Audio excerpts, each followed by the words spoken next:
आज फवारणी करावीच लागेल.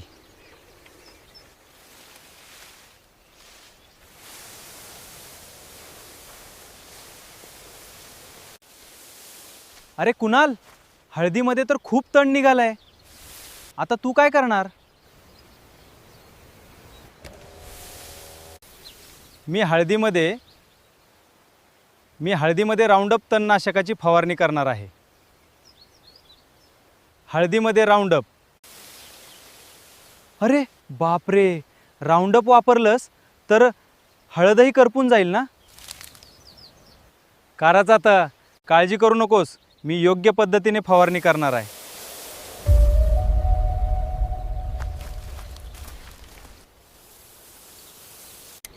वाह, खरंच तण तर पूर्णपणे मेलेलं आहे आणि हळद अगदी चांगली दिसते. कोणतेही तणनाशक वापरण्यापूर्वी त्याची योग्य पद्धत, योग्य वेळ आणि सुरक्षित वापर समजून घेणं खूप महत्त्वाचे आहे. चुकीचा वापर पिकाचं नुकसान करू शकतो.